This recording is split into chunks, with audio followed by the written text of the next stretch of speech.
தாய் சொல்லை தட்டாதேன்னு ஒரு படம், ஒரு பாட்டு. எம்ஜிஆர் வந்து ஒரு உங்கள் மாதிரி பிச்சைக்காரர் மாதிரி ஒரு வேஷம் போட்டு ஒரு குரங்கை கையில் பிடிச்சிட்டு போகணும். அந்த படத்தில் அவர் வந்து சிஐடி, அதை வந்து அப்படி பிச்சைக்காரர் மாதிரி வேஷம் போட்டு நடிக்கணும். பாட்டு அமைச்சாச்சு. அப்படி எம்ஜிஆர் போகும்போது அந்த பாட்டில் விசில் சத்தம் கேட்குது, விசில் அடிக்கிறது. உடனே கேட்டார் டைரக்டர், இந்த விசிலை யார் அடிக்கணும்னாரு. நீங்கள் தான் அடிக்கணும், நீங்கள் தான் அந்த பாட்டை பாடிட்டு போகிறீங்கன்னு சொன்ன உடனே, நோனோ விசில் அடிப்பது தப்பு, அந்த தப்பை நான் செய்ய மாட்டேன். நாளைக்கு என் இவங்க என்னுடைய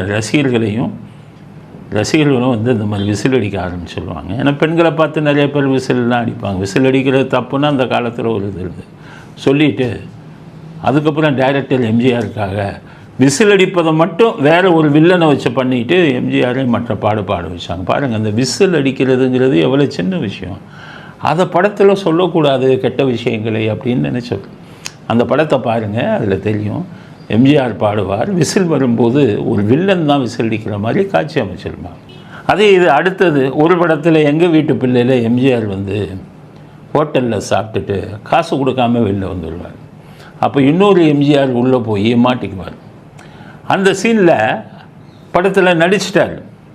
நடித்த உடனே டைரக்டர்கிட்ட சொன்னார், இல்லையே நான் வந்து காசு கொடுக்காமல் சாப்பிட்டுட்டு ஹோட்டலை விட்டு வெளியில் வர்ற மாதிரி இருக்கேன், என்னுடைய ரசிகர்களும் நாளைக்கு ஹோட்டலில் சாப்பிட்டு காசு கொடுக்க மாட்டாங்க, அதனால் அதே சீனில் நான் சாப்பிட்டுட்டு காசு கொடுக்காமல் வந்துட்டேமே, தப்பாச்சு, இந்த தாயத்தை விற்றாச்சு அந்த பணத்தை கொடுக்கணும் அப்படின்னு ஒரு இதை போதிக்கிற மாதிரி ஒரு சீனை செய்யணும்னு சொல்லி அந்த சாப்பிட்டுட்டு காசு கொடுக்காமல் வந்த உடனே அது தவறுன்னு சொல்லக்கூடிய சீனையும் அந்த படத்தில் சேர்த்தார். இந்த காட்சியை பாருங்க.